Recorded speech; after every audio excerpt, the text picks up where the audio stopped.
बिस्मिल्लाहिर्रहमानिर्रहीम रब्बिश्रह ली सदरी वयस्सिर ली अमरी वाहलुल उक़दतम मिन लिसानी यफ़क़हू क़ौली। जैसा कि भाई ने डिफ़ाइन किया थोड़ा सा कि आज का जो मौजू है वो एक इस्तिलाह है पॉपुलेशन कंट्रोल, उसके हवाले से अब इंशाल्लाह हम लोग बात करने जा रहे हैं। सबसे पहले हम बात कर लेते हैं कि ये इस्तिलाह है पॉपुलेशन कंट्रोल, इसकी डेफिनेशन क्या है कि पॉपुलेशन कंट्रोल लफ्ज़ी तौर पे हमें नज़र आ रहा है कि पॉपुलेशन को कंट्रोल करना या फिर लिमिट करना, इसकी हम बात कर रहे हैं यहाँ पे।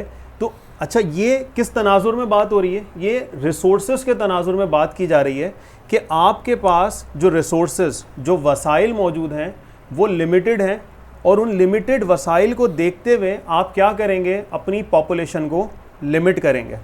तो ये एक इस्तिलाह है जो कि वेस्ट से निकली है, वेस्टर्न कंट्रीज़ में इसके बारे में बात शुरू हुई और ये उनके उसूलों में शामिल हुई, उनकी पॉलिसीज़ का हिस्सा बनी और उन पॉलिसीज़ का हिस्सा बनने के बाद फिर यही इस्तिलाह आज हमें अपने मुल्क पाकिस्तान में भी नज़र आती है और ऐसे तमाम तर कंट्रीज़ में नज़र आती है जो या तो गरीब हैं या फिर थोड़ा गुर्बत की सतह से और नीचे हैं। अच्छा, इसको मसला बयान कैसे किया जाता है इस इस्तिलाह को इस्तेमाल करते हुए कि ये एक मसला है, एक इशू है पॉपुलेशन का बढ़ना।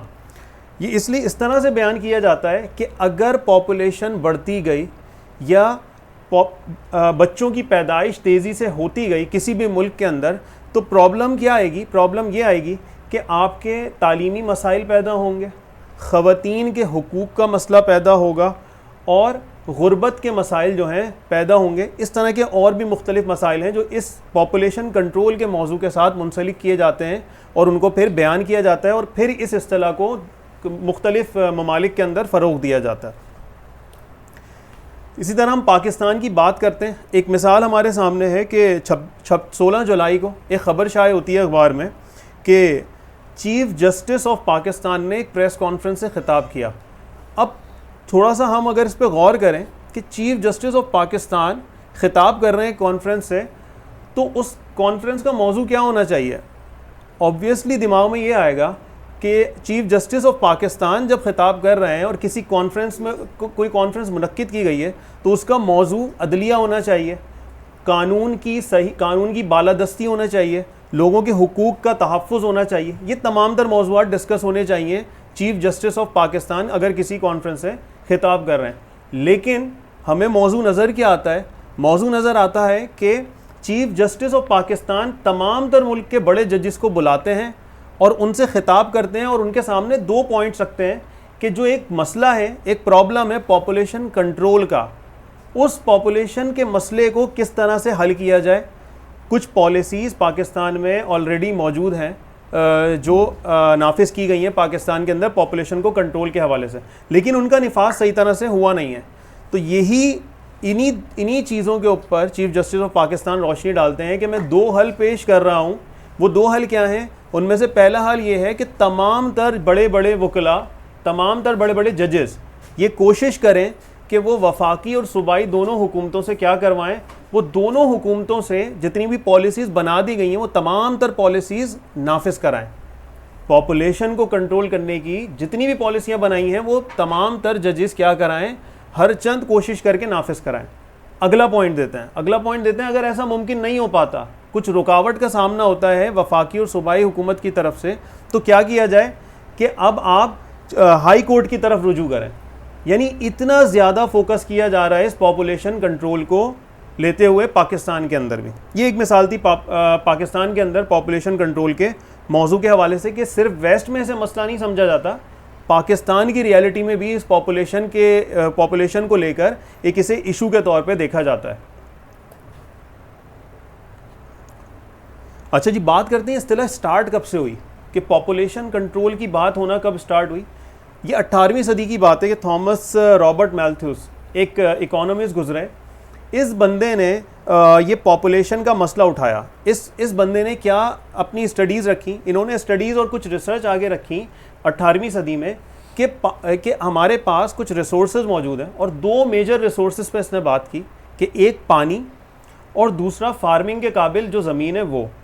तो इस बंदे ने अपनी स्टडी ये पेश की कि हमारे पास इतनी इस्तिताअत दुनिया में मौजूद नहीं है कि अगर पॉपुलेशन बढ़ती चली जाएगी इसी हिसाब से तो हम उनकी फार्मिंग रिलेटेड यानी ग़िज़ाई ज़रूरियात जो हैं उस पॉपुलेशन की पूरी कर पाएँ, और पानी के से रिलेटेड जो वो ज़रूरियात हैं वो पूरी कर पाएँ। यानी ये दो ज़रूरियात अगर तेज़ी से पॉपुलेशन बढ़ती गई तो एक वक्त आएगा, थॉमस मैल्थ्यूस ने कहा कि एक वक्त आएगा कि हम ये दो ज़रूरियात लोगों की पूरी दुनिया में पूरी नहीं कर पाएंगे।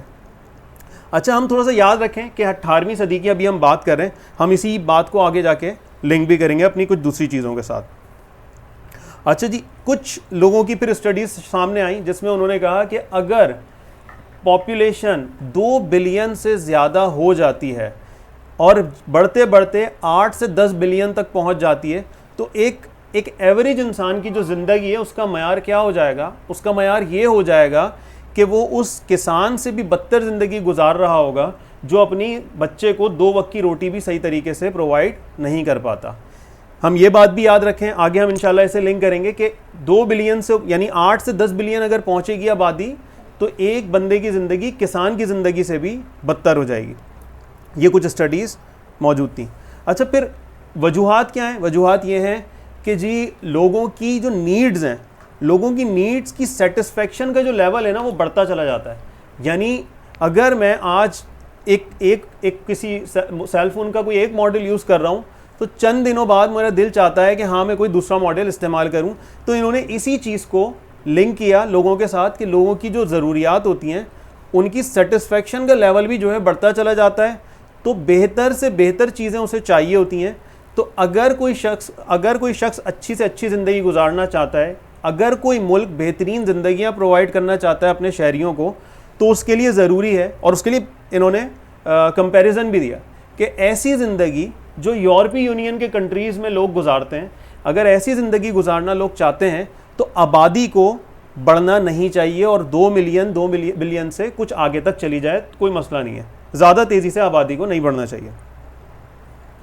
इसकी वजह से मसाइल क्या होंगे? अगेन गुर्बत और ख़वातीन के हुकूक और ये तमाम तर मसाइल, अजनास और पानी के मसाइल, ये तमाम तर मसाइल जो हैं हमें फेस करने पड़ेंगे। 1968 की अब बात करते हैं। 1968 में एक एलरिच नाम के एक राइटर गुजरे जिन्होंने एक किताब लिखी जिसका नाम था the population bomb. The population bomb में इस बंदे ने क्या किया?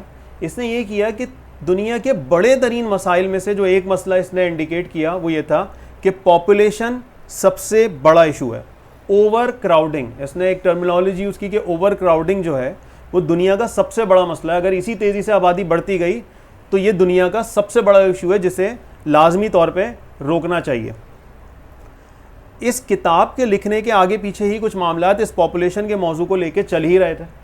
जब ये किताब निकली और इस किताब ने एक रायनामा पैदा करना शुरू की एक मुल्की सतह पे, यानी मुख्तलिफ ममालिक के अंदर हुकूमतों ने इस बात को और ज़्यादा सीरियस लेना शुरू किया। तो पॉपुलेशन काउंसिल का इनेकाद होता है, उसके बाद IPPF बनती है, और ये दोनों ऑर्गेनाइजेशंस बनने के बाद ये अपनी फंडिंग का दायरा जो है बड़ा तेज़ कर देती हैं।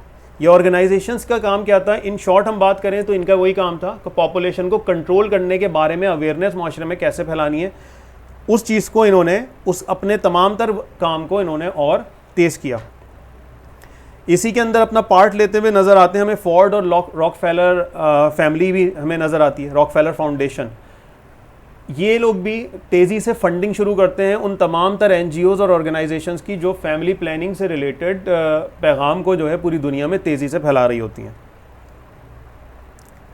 1960 के बाद से ये मौजू US की ऑफिशियल पॉलिसी बन गया था कि पॉपुलेशन को कंट्रोल करना यूनाइटेड नेशन गवर्नमेंट की अव्वलीन तरजीहात में से एक होगी।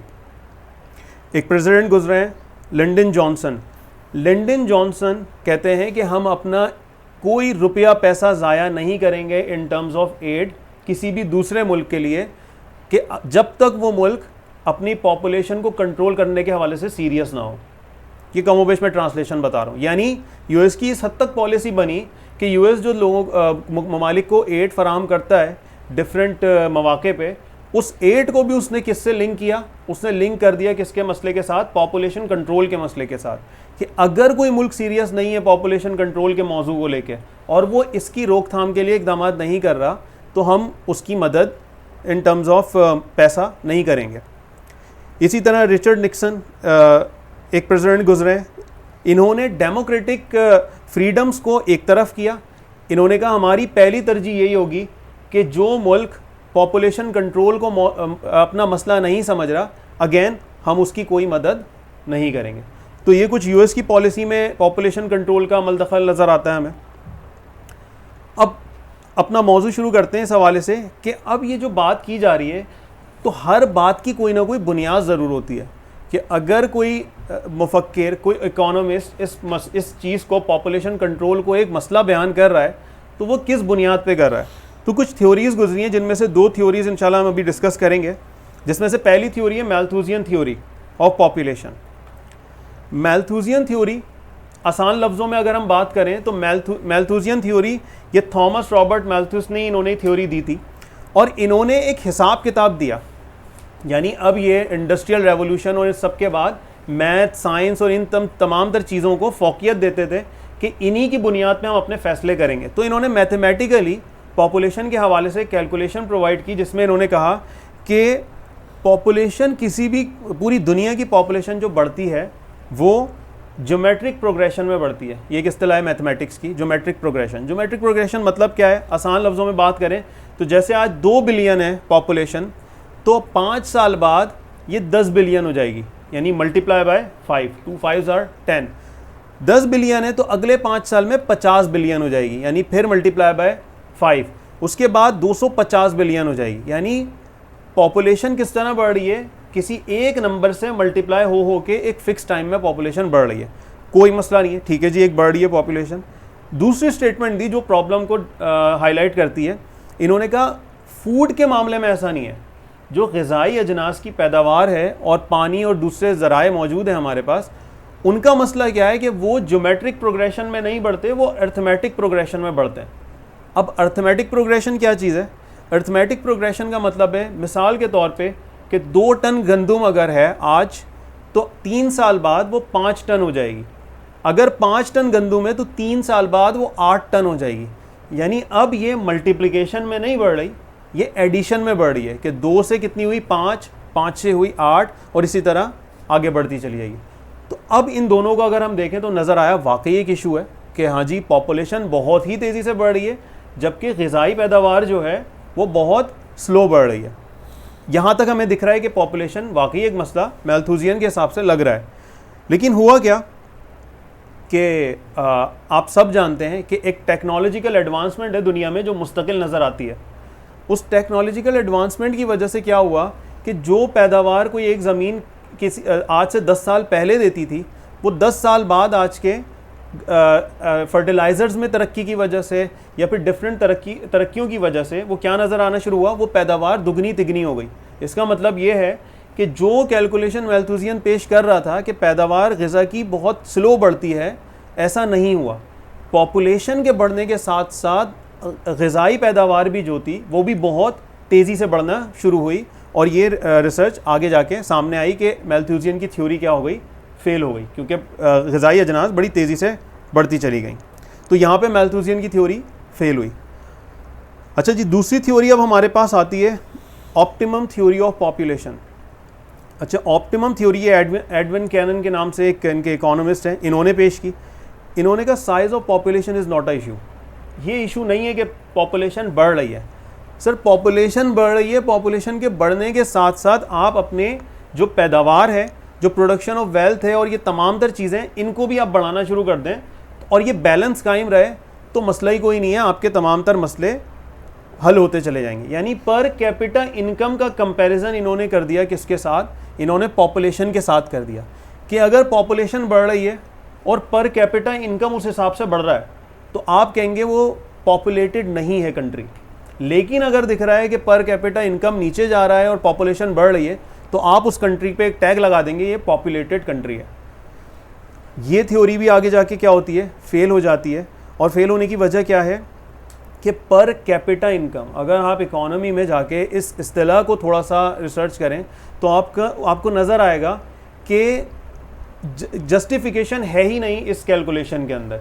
यानी पर कैपिटा इनकम आपको जस्टिफाइड रिजल्ट प्रोवाइड ही नहीं करेगी कभी भी, कि हो सकता है किसी इलाके में, किसी मुल्क के अंदर कुछ लोग मौजूद हों जिनके पास बेपनाह दौलत है, यानी इतनी दौलत है कि वो पूरे मुल्क में सारे लोगों के पास मिलाकर भी इतनी दौलत नहीं बन रही, तो एक वो शख्स और जो दूसरे बाकी शख्स मौजूद हैं उनकी वेल्थ को मिलाया जाए और पर कैपिटा इनकम एक दिखा दिया जाए तो वो जस्टिफाई नहीं हो पाएगी कैलकुलेशन। इस वजह से इन्हीं के मुफक्किरों ने कहा कि ये हिसाब किताब, ये जो कैलकुलेशंस वाली बात है, ये पहली चीज़ तो ये कि मुमकिन ही नहीं है, ये बैलेंस कायम करना मैथमेटिकली पॉसिबल नहीं है, और दूसरी चीज़ कि ये पर कैपिटा इनकम की जो जस्टिफिकेशन है वो हमें कहीं से बिल्कुल फेयर अंदाज में मिल नहीं पाती। तो इस वजह से ऑप्टिमम थ्योरी ऑफ पॉपुलेशन भी क्या हुई, हमारे पास फेल हो गई। अच्छा, ये तो हमने यहाँ तक बात कर ली कि पॉपुलेशन कंट्रोल इशू है क्यों, किन लोगों ने उठाया। उसके बाद कौन सी ऐसी थ्योरीज थी जिनकी बुनियाद पे ये एक मौजू जो है ये एक मसला बना के आगे हमारे पेश किया गया, और उनका फेलियर भी हमने कैलकुलेशंस के हिसाब से देख लिया। अब हम रियल लाइफ कुछ एग्जांपल्स देख लेते हैं कि जिनमें हमें नज़र आता है कि पॉपुलेशन कंट्रोल को जिन कंट्रीज़ ने मसला समझा वो कंट्रीज़ भी अब किस तरह से मुसीबत से दो चार हैं। सर फहरिस्त हमारे पास चाइना है कि चाइना ने 1949 तक अपनी पॉलिसी ये रखी, वर्ल्ड वॉर II के बाद, कि 1949 के बाद चाइना ने फोकस किया कि पॉपुलेशन को ज़्यादा से ज़्यादा बढ़ाया जाए। और वजह क्या थी उसकी वजह ये थी कि चाइना ने समझा कि हमें, जी बेटा एक मिनट बात कर रहा हूँ, चाइना ने ये समझा कि हमारे पास जो मेन मसला है वो ये है कि हमारे पास मैन पावर कम है, मैन पावर हमारे पास ज़्यादा से ज़्यादा होनी चाहिए। अच्छा, मैन पावर ज़्यादा से ज़्यादा क्यों होनी चाहिए? ताकि हमारे पास वर्किंग फोर्स बहुत ज़्यादा मौजूद हो, और जितने ज़्यादा लोग मौजूद होंगे उतना ज़्यादा हम उनसे काम ले सकेंगे, और उनके काम लेने के उसमें हमारे पास एक इकॉनमी अच्छी होगी और ग्रो कर सकेंगे हम। तो चाइना की ये पॉलिसी 1949 के बाद से रही। उसके बाद हमें क्या नज़र आता है कि पॉपुलेशन कंट्रोल वाले इश्यूज़ चाइना में भी पहुँच गए, और फिर चाइना को 1979 में कुछ ख्याल आया कि नहीं जनाब, अब थोड़ा सा मसला है, अब पॉपुलेशन क्या हो रही है, बढ़ती चली जा रही है बग़ैर रुके, तो ये अब हमारे लिए रिसोर्सेज के और पॉपुलेशन के बैलेंस को ख़राब कर देगी और हमें कुछ ना कुछ मुसीबतों का सामना करना पड़ेगा आगे जाके। लिहाजा 1979 में चाइना ने अपनी पॉलिसी को चेंज किया और इन्होंने वन चाइल्ड पॉलिसी का आगाज़ किया, और इतना ज़ालिमाना तरीके से इन्होंने इस वन चाइल्ड पॉलिसी का आगाज़ किया कि कोई 8वें महीने का हमल भी अगर इनको पता चलता किसी औरत का अगर है तो बाय फोर्स ये उसको भी अबॉर्ट कराते थे। तो ज़ालिमाना तरीके से ये पॉलिसी इन्होंने नाफिज की, और इस पॉलिसी के नफाज के नतीजे में जाहिर सी बात है एक वक्ती तौर पे इनकी मईशत पे असर पड़ा, कि ऑब्वियस सी बात है, एक मुख्तसर मिसाल रखें तो खाने वाले कम हैं और पैसा ज़्यादा आ रहा है, तो एक वक्त में ऐसा लगता है कि हाँ जी बहुत अच्छे से लोगों की रिक्वायरमेंट्स पूरी हो रही हैं और अच्छे से अच्छा खाया जा रहा है। लेकिन इन अ लॉन्ग रन कंट्रीज़ की रियलिटी में अगर हम देखते हैं तो रिसर्च सामने आती है। रिसर्च क्या कहती है कि 2050 तक जो रेशो हमारे सामने आता है वो ये आता है कि चाइना में जो बूढ़े लोगों की तादाद है वो बहुत ज़्यादा हो चुकी होगी, यानी 1/3 पॉपुलेशन चाइना के लोगों की क्या होगी, वो बूढ़े लोगों पर मुश्तमिल होगी। अच्छा, दूसरा मसला कि और क्या आया जो चाइना को फेस करना पड़ा, वो ये था कि वर्ल्ड वाइड अगर आप देखें तो ख़वातीन का रेशो मर्दों के मुकाबले में ज़्यादा है। चाइना की रियलिटी में अगर हम बात करें तो ख़वातीन और मर्दों का रेशो ये है कि 1.15 मेल्स पर फीमेल, यानी मेल्स का रेशो ज़्यादा है एज़ कम्पेयर टू फीमेल। अच्छा, उसकी वजह क्या है? वजह यह है कि अगर वन चाइल्ड पॉलिसी नाफिज थी तो कपल्स की प्रायोरिटीज़ चेंज हुई।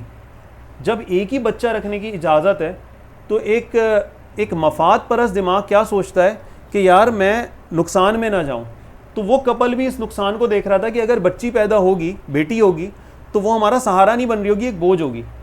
तो उस वजह से वो क्या करते थे कि अल्ट्रासाउंड के बाद बच्चा अगर फीमेल है तो वो उसको एबॉर्ट कराते थे, और अगर लड़का है तो उसको रख लिया जाता था। तो इस तरह से ये रेशो भी क्या हुआ, ख़राब हुआ कि मेल ज़्यादा और फीमेल्स कम हो गए।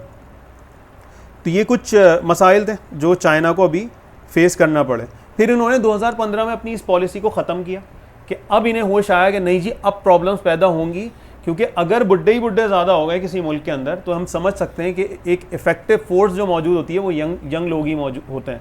तो अगर यंग लोग ही नहीं होंगे तो एक मुल्क किस तरह चल पाएगा। तो इन्होंने 2015 में कहा नहीं जनाब, वन चाइल्ड पॉलिसी ख़त्म, अब हम इस पे से पाबंदी हटा रहे हैं। नतीजा क्या निकला? नतीजा ये निकला कि एक चाइना की नॉर्म्स बन चुकी थी कि बच्चा एक ही पैदा किया जाएगा, और वो सिर्फ एक बच्चे तक महदूद नहीं रही, यहाँ तक पहुँच गया कि लोग बच्चे पैदा करने को तरजीह दे ही नहीं रहे थे। तो उसके नतीजे में क्या हुआ कि अब पॉलिसी हटाने के बावजूद भी कपल्स क्या कर रहे हैं, कपल्स बच्चे पैदा नहीं कर रहे या फिर एक बच्चे से ज़्यादा पैदा नहीं करते। और फिर इन्हीं के कुछ फ़िलासफ़र हैं, यूनिवर्सिटी के एक साइंटिस्ट हैं शी फूशियान जिनका नाम है, इन्होंने अपना स्टेटमेंट दिया कि इट इज़ टू लेट। यानी चाइना को इन्होंने स्टेटमेंट दिया कि चाइना को ये पॉलिसी ख़त्म जो उन्होंने 2015 में की है, इसे 28 साल पहले ख़त्म करते तब जाके चाइना को शायद कुछ फ़ायदा मिल जाता। लेकिन जो ये पॉलिसी इन्होंने 28 साल बाद ख़त्म की, अब 2015 में ख़त्म की है, तो इसका फ़ायदा अब चाइना को नहीं मिलने वाला है। इसके जो नुकसानात हैं वो चाइना को भुगतना ही पड़ेंगे।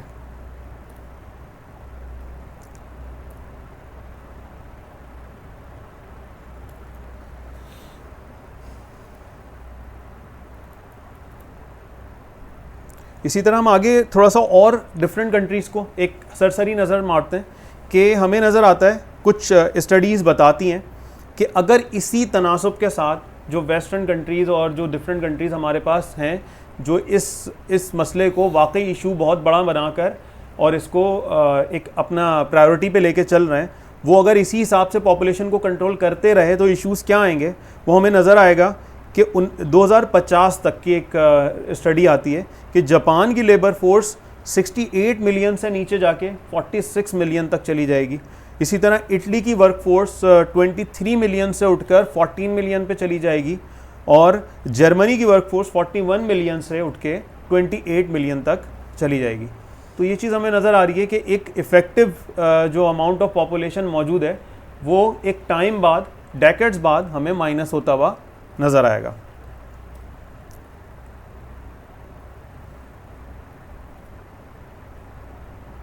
अब कुछ फैक्ट्स की बात करते हैं। अच्छा जी, हमने देखा कि इशू उठा, फेलियर नज़र आया उसके हवाले से जो स्टडीज़ थी उनका, और फिर हमने कुछ रियल लाइफ एग्जांपल्स देखी कि ये हमारे पास कंट्रीज़ मौजूद हैं। अब कुछ फैक्ट्स पे बात करते हैं कि अच्छा क्या ऐसे फैक्ट्स हैं जो हमें इस पूरी स्टडी से मिल रहे हैं जो हमने अभी तक की, कि क्या वजूहात हैं जिनकी बिना पे ये फेलियर हमें नज़र आया। तो हमें एक चीज़ नज़र आती है कि तमाम तर फैसले जो किए गए वो किस बुनियाद पे किए गए, वो अकली बुनियाद पे किए गए थे। यानी अकल को एक सोर्स बनाते हुए डिसीजन लिया गया कि हाँ जी हम अकल से ये सोच रहे हैं कि पॉपुलेशन को घटाओ, मसले हल हो जाएंगे, पॉपुलेशन को कम करो, वन चाइल्ड पॉलिसी का इनेकाद कर दो तो मसले हल हो जाएंगे। लेकिन नज़र क्या आया, जिन जिन कंट्रीज़ ने ये तमाम तर इक़दाम उठाए थे उन्होंने एक प्रॉब्लम फेस की या फेस करने वाले हैं।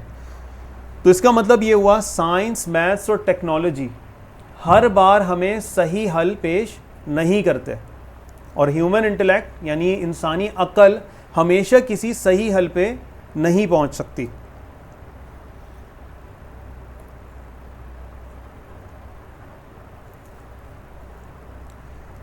अब एक और स्टडी हम देखते हैं कि अभी जिस तरह हम बात कर रहे थे कि रिसोर्सेज, हमेशा पॉपुलेशन को रिसोर्सेज से लिंक करके बताया जा रहा है कि रिसोर्सेज कम है, रिसोर्सेज कम है, रिसोर्सेज कम है।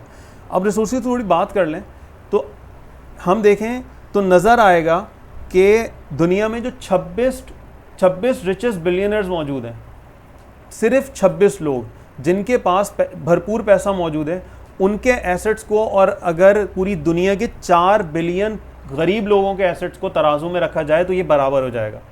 यानी 26 लोग जितना पैसा रखते हैं, दुनिया के 4 बिलियन गरीब लोग अपना तमाम तर पैसा मिलाएं तब जाके उन 26 लोगों के हिसाब से कुछ कंपैरिजन बैठ पाएगा।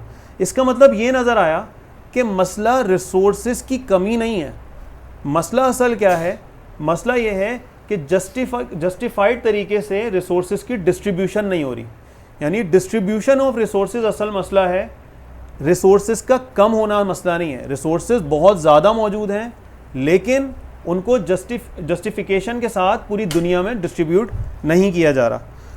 थोड़ा सा और इस पे स्टडी देखते हैं कि अगर 1% सिर्फ 1% टैक्स इन 26 लोगों के ऊपर लगा दिया जाए तो हमें नज़र आता है कि स्टडी बताती है कि पूरी दुनिया का जो गरीब ममालिक का एजुकेशन का मसला है, फूड रिलेटेड मसला है, ये तमाम तर मसले जो अभी हम डिस्कस करते हुए आ रहे हैं, वो तमाम तर मसले इन 26 लोगों पर 1% टैक्स लगाकर हल किए जा सकते हैं। तो हम देख सकते हैं कि रिसोर्सेज कम नहीं है। इसका मतलब ये हुआ कि वो रिसोर्सेज जो बहुत वाफिर मिकदार में मौजूद हैं उनके ऊपर बहुत कम लोग हैं जिनका कब्ज़ा मौजूद है।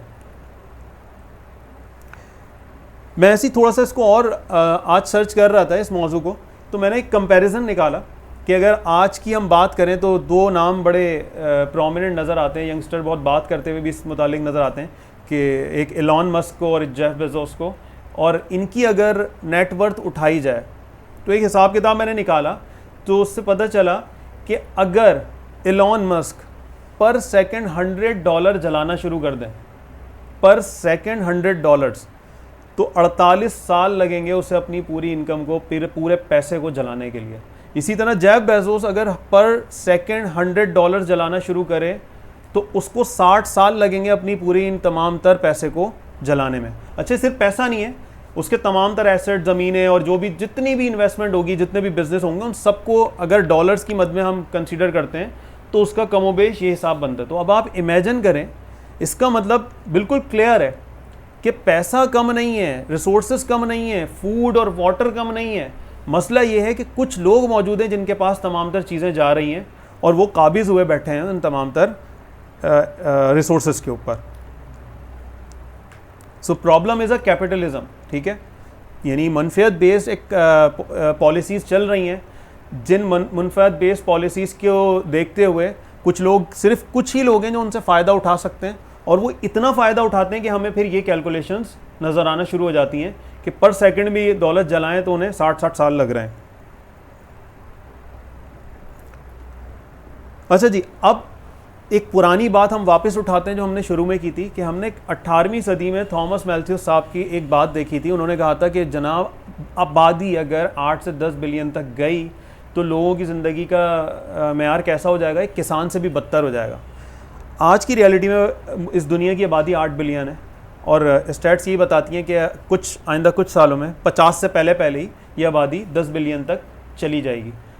आज हम देख सकते हैं कि क्या वाकई ऐसा हुआ जो मैल्थूसियन ने बात की थी कि एक हर बंदे की का लाइफ स्टाइल कैसा हो जाएगा, एक किसान से बदतर लाइफ स्टाइल हो जाएगा।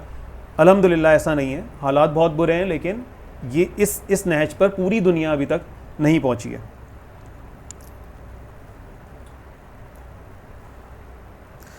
ठीक है जी, आज हमने ये बात कर ली, तमाम बातें सही हैं कि थ्योरी थी, फेल हो गई सारी थ्योरीज, और पॉपुलेशन कंट्रोल इशू दिखा शुरू में, और फिर अब हमने प्रूफ किया कि जनाब ये एक इशू नहीं है और रिसोर्सेज भी महदूद नहीं है। अब बात कर लेते हैं कि अब असल में फिर इस्लाम इसके बारे में क्या अंडरस्टैंडिंग रखता है पॉपुलेशन को के मौजू को लेते हुए। तो इस्लाम की अगर हम बात करें तो हमने ऐसे बात की कि ह्यूमन इंटेलेक्ट यानी इंसानी अकल फ़ैसला नहीं कर सकती, तो सिर्फ एक ही ज़ात है जो कामिल ज़ात है और वो फ़ैसला कर सकती है कि क्या सही है और क्या गलत है, और वो ज़ात है सिर्फ अल्लाह रब्बुल इज़्ज़त की। यानी पॉपुलेशन का मसला भी अल्लाह रब्बुल इज़्ज़त बहुत बेहतर तरीके से जानते हैं हम एज़ कम्पेयर टू इंसान, ठीक है। तो इस्लाम इस बात को, इस मौजू को क्या मसले के तौर पे देखता है या नहीं देखता, हम इसके बारे में थोड़ी सी आगे बात करते हैं। तो कुरान पाक में इस बारे में क्या इरशादात मौजूद है, हम थोड़ा सा उसकी तरफ बढ़ते हैं। कुरान पाक में इरशाद है, वला तक़्तुलू औलादकुम खशियत इमलाकिन नहनु नर्ज़ुकुम व इय्याकुम इन्ना क़त्लहुम कान ख़िताबन कबीरा, और गुर्बत के डर से अपनी औलाद को कत्ल ना करो, हम उन्हें भी रिज़्क़ देंगे और तुम्हें भी, बेशक उन्हें कत्ल करना कबीरा गुनाह है। इस आयत में वाज़े नज़र आ रहा है कि जो रिज़्क़ की बात है वो किसने ज़िम्मा लिया हुआ है हमारा, वो ज़िम्मा अल्लाह रब्बुल इज़्ज़त की ज़ात ने लिया हुआ है कि अल्लाह रब्बुल इज़्ज़त की ज़ात हमें बावर करा रही है कि हमें किस बारे में, अपनी औलाद के रिज़्क़ के बारे में फ़िक्रमंद नहीं होना चाहिए। फिर अल्लाह ताला ने क्लियर किया कि हम तुम्हें भी रिज़्क़ देते हैं और तुम्हारी औलाद को भी देंगे। अल्लाह रब्बुल इज़्ज़त ने ये नहीं फरमाया कि तुम अपने रिस्क का भी इंतज़ाम करते हो तो औलाद का भी कर लोगे। अल्लाह ने ये बावर कराया कि हम तुम्हें रिस्क देते हैं और तुम्हारी औलाद को भी देंगे। तो हमें ये वाज़े नज़र आया कि रिस्क की तरफ से फ़िक्रमंद होना कि हम अजनास की ज़रूरियात या तमाम तर रिसोर्सेज वो अपनी औलाद के लिए या फिर इस पूरी पॉपुलेशन के लिए पूरे कर पाएंगे या नहीं कर पाएंगे, ये सोचना हमारा काम नहीं है। एक और जगह इरशाद फरमाता है अल्लाह ताला, वला तक़्तुलू औलादकुम मिन इमलाकिन नहनु नरज़ुकुकुम व इय्याहुम, अपनी औलाद को कत्ल ना करना क्योंकि तुमको और उनको हम ही रिज़्क़ देते हैं। फिर से वही कमोबेश अल्फाज इस्तेमाल हो रहे हैं कि रिज़्क़ कौन देते हैं, हम ही देते हैं। सूरह अनकबूत में अल्लाह रब्बुल इज़्ज़त इरशाद फरमाता है, अल्लाहु यबसुतुर रिज़्क़ा लिमन यशाउ मिन इबादिही व यक़दिरु लहू इन्नल्लाह बिकुल्लि शैइन अलीम, खुदा ही अपने बंदों में से जिसके लिए चाहता है रोज़ी फराख कर देता है और जिसके लिए चाहता है तंग कर देता है, बेशक खुदा हर चीज़ से वाकिफ़ है। यहाँ भी अल्लाह रब्बुल इज़्ज़त इरशाद फरमा रहे हैं कि अल्लाह ही चाहता है तो फराख करता है रोज़ी और अल्लाह ही चाहता है तो तंग करता है। ये मेरे और आपके किसी इंसान के बस की बात नहीं है। अगर रिसोर्सेज का कंट्रोल, अगर औलाद की रोज़ी का मामला और तमाम तर इंतज़ामात इंसान के ही हाथ में होते तो हमें हमेशा ऐसा ही नज़र आता है कि जो शख्स अपनी औलाद के लिए एफ़र्ट्स और कोशिशें कर रहा है वो बेहतरीन से बेहतरीन तरीके से अपनी औलाद के तमाम तर ज़रूरियात और मामलात को पूरा कर रहा होता। लेकिन हमें एक फ़र्क नज़र आता है, कहीं फरावानी है और कहीं कमी है। तो ये मामला तमाम तर मुंसलिक किस्से हैं अल्लाह की ज़ात से। रसूलुल्लाह सल्लल्लाहु अलैहि वसल्लम की एक हदीस है, कमोबेश मफ़हूम में बयान कर रहा हूँ, कि इंसान अपना रिस्क पूरा किए बग़ैर नहीं मरेगा। यानी यहाँ भी कोई कंडीशन नहीं है कि आपकी कोशिशों से मुंसलिक है रिस्क। अल्लाह रब्बुल इज़्ज़त ने रिस्क लिख दिया है आपकी पैदाइश के साथ, और वो रिस्क आप हासिल किए बग़ैर मौत का मज़ा नहीं चखेंगे। तो मौत तब तक नहीं आएगी जब तक आप अपना रिस्क पूरा नहीं कर लेते। तो ये अंडरस्टैंडिंग है हमारी इस्लाम से। असल में अब हमें ये मौजू डिस्कस करने का मकसद क्या है? असल में आज इकनॉमिक कंडीशंस हमारी बदतरीन हाल से दो चार हैं, तो इस चीज़ को इशू बनाते हुए कल ही की एक स्टेटमेंट में देख रहा था, कुछ शेरी रहमान साहिबा ने भी कुछ ऐसी पॉपुलेशन कंट्रोल के मौजू को लेके कुछ सेमिनार्स अटेंड किए और इनेकाद किया, कुछ इस तरह की एक्टिविटीज़ सामने आई हैं कल भी। यानी वेस्ट हमेशा यही कोशिश करता है कि इस चीज़ को मसला बनाकर सामने पेश किया जाए, और मुसलमान भी कभी कभी हमेशा इस जाल में फंस जाते हैं कि हाँ जी माशी तौर पर तंगी है तो औलाद पैदा होना या बच्चों का पैदा होना हमारे लिए एक मसला है या हमारे लिए एक बोझ है। तो अल्लाह रब्बुल इज़्ज़त, जैसा हम पीछे देख कर आए कि अल्लाह की ज़ात है जो हर इंसान के रिस्क का इंतज़ाम कर रही है, वो हमारी ज़ात से मुंसलिक नहीं है कि हमारी कोशिशों से कुछ रिस्क पैदा होगा। कुछ लोग ऐसे हैं जो 2 घंटे मेहनत करते हैं और एक अच्छा अमाउंट कमा सकते हैं, और कुछ लोग ऐसे मौजूद हैं जो 12-12 घंटे भी मेहनत करके एक अच्छा अमाउंट नहीं कमा पाते। तो हमें फ़र्क वाज़े अपनी इस दुनिया में भी नज़र आ रहा होता है कि मेहनत से मुंसलिक नहीं है ये तमाम तर चीज़ों की फरावानी। तो अल्लाह रब्बुल इज़्ज़त हमें बार बार यही कह रहा है कि हमारे अकीदे का हिस्सा ये है कि ये जो रिस्क का मामला है ये अल्लाह रब्बुल इज़्ज़त ने अपने ज़िम्मे लिया हुआ है, और ये रिसोर्सेज का जो मामला है अल्लाह रब्बुल इज़्ज़त ने अपने ज़िम्मे लिया हुआ है। लिहाजा इस चीज़ को मसला बनाते हुए पॉपुलेशन को कंट्रोल करना और आबादी को रोकना, बच्चों की पैदावार में फैमिली प्लानिंग वाले मौज़ूआत को फ़रोग़ लेके आना, ये तमाम तर मसले क्या हैं, ये हमारे अकीदे को हिट करते हैं। इस्लामी अकीदा हमेशा ये होना चाहिए कि पॉपुलेशन यानी बच्चे पैदा करना एक कपल जो मौजूद है, एक मियाँ और बीवी के बीच का आपस का मामला है, उसमें रियासती सतह पर इंटरवेंशन होना ये किसी भी तौर पे इस्लामिकली कबूल नहीं है और ना ही ये जायज़ है। तो हमें अपने इस्लाम पर पूरा कॉन्फिडेंस होना चाहिए कि इस्लाम जो तालीमात हमें दे रहा है वो 100% दुरुस्त हैं, और जो वेस्ट हमें तालीमात दे रहा है वो सरासर मैथमेटिकल कैलकुलेशंस की बुनियाद पे हैं, जो कि हमें दिखा भी रही हैं, अल्लाह ताला की ज़ात हमें दिखा रही है कि वो गलत साबित हुई हैं। तो हमें इस्लाम पे पूरा का पूरा कॉन्फिडेंस होना चाहिए, और इस मौजू को हमेशा इस्लाम की तालीमात के पैराए में ले जाकर ही हमें देखना चाहिए, ना कि एक वेस्टर्न चश्मा लगा के देखना चाहिए। तो जज़ाकुमुल्लाह खैर। इस मौजू के हवाले से किसी का भी कोई क्वेश्चन हो या कमेंट हो तो इंशाल्लाह हम कोशिश करेंगे एड्रेस करने की।